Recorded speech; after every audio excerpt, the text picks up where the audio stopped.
Delhi NCR में रहना मतलब रोज घंटों ट्रैफिक से जूझना।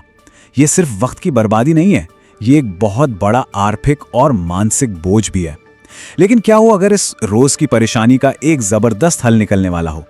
आज हम एक ऐसे ही प्रोजेक्ट की बात करने वाले हैं जो दिल्ली को नए जेवर एयरपोर्ट से जोड़ने के तरीके में एक क्रांति लाने का वादा करता। देखिए, आज की तारीख में अगर किसी को दिल्ली से जेवर एयरपोर्ट जाना है तो कम से कम 2.5 घंटे का सफर मानकर चलना पड़ता है। अब जरा सोचिए कि यही सफर सिर्फ 60 मिनट में पूरा हो जाए।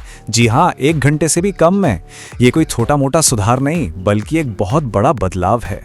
तो सवाल ये उठता है कि ये होगा कैसे?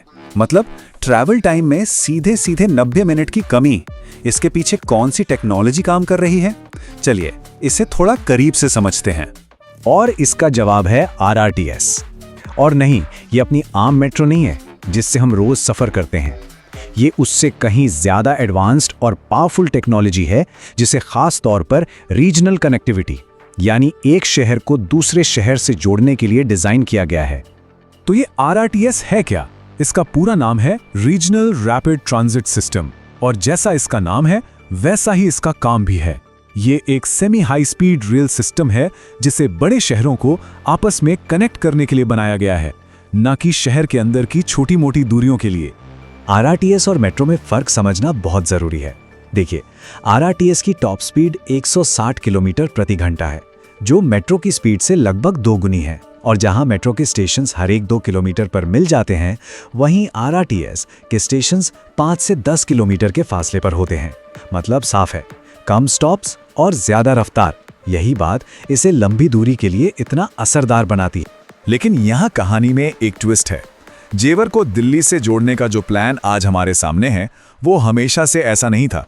असल में इससे पहले एक बिल्कुल अलग प्लान था, जिससे बाद में रद्द कर दिया गया। जी हाँ, जेवर को कनेक्ट करने का जो पहला आइडिया था, वो आज की योजना से जमीन आसमान का फर्क रखता था।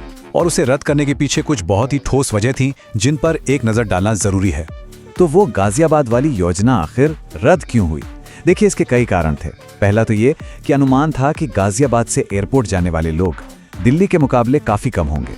दूसरा, इस रूट का दिल्ली के किसी भी बड़े ट्रांसपोर्ट हब जैसे कि रेलवे स्टेशन या बस अड्डे से कोई सीधा कनेक्शन नहीं था। और सबसे बड़ी बात, 70 किलोमीटर के रास्ते पर 22 स्टेशन बनाने का प्रस्ताव था, जो रैपिड यानी तेज सिस्टम के कॉन्सेप्ट को ही खत्म कर देता। अधिकारियों का ये बयान इस बदलाव के पीछे की सारी सोच को साफ कर देता है। उनका तर्क बिल्कुल सीधा था कि एयरपोर्ट का इस्तेमाल करने वाले ज्यादातर यात्री दिल्ली से ही आएंगे, इसलिए राजधानी से सीधी कनेक्टिविटी देना सबसे ज्यादा जरूरी है। और यही सोच इस प्रोजेक्ट का टर्निंग पॉइंट साबित हुई। तो उस पुरानी योजना को छोड़ने के बाद एक नई और कहीं ज्यादा बेहतर स्ट्रेटजी के साथ एक नया प्लान तैयार किया गया। ये वही योजना है जिस पर आज काम हो रहा है और जो सीधे दिल्ली को जेवर से जोड़ेगी। इस प्रोजेक्ट का स्केल कितना बड़ा है, ये समझने के लिए जरा इस नंबर पर गौर कीजिए। इसके सिर्फ एक हिस्सा यानी इफ्को चौक से सूरजपुर तक के कॉरिडोर को बनाने की लागत ही लगभग 15,000 करोड़ रुपए है। ये वाकई में एक बहुत बड़ा निवेश है। इस विशाल प्रोजेक्ट को 2 मेन फेज में बांटा गया है।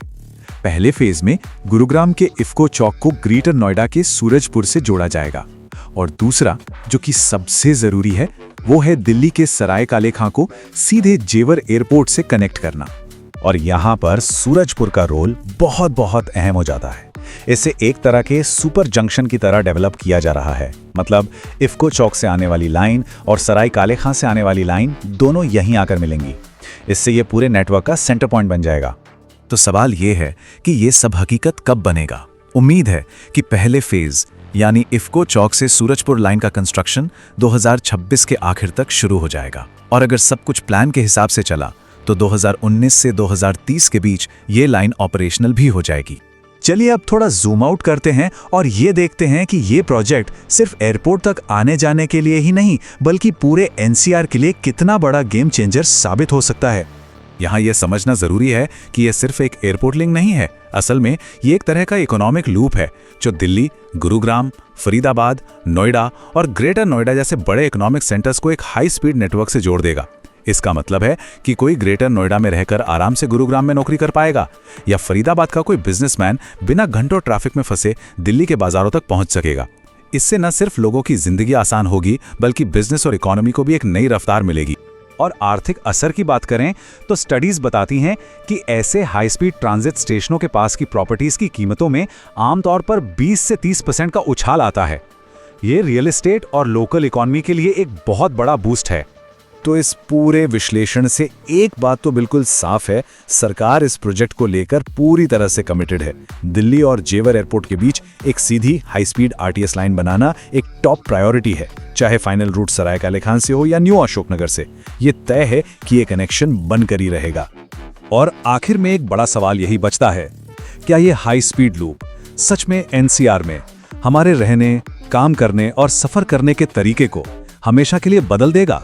इसका जवाब तो खैर वक्त ही देगा, लेकिन इतना जरूर है कि ये बदलाव की एक बहुत बड़ी और दमदार शुरुआत है।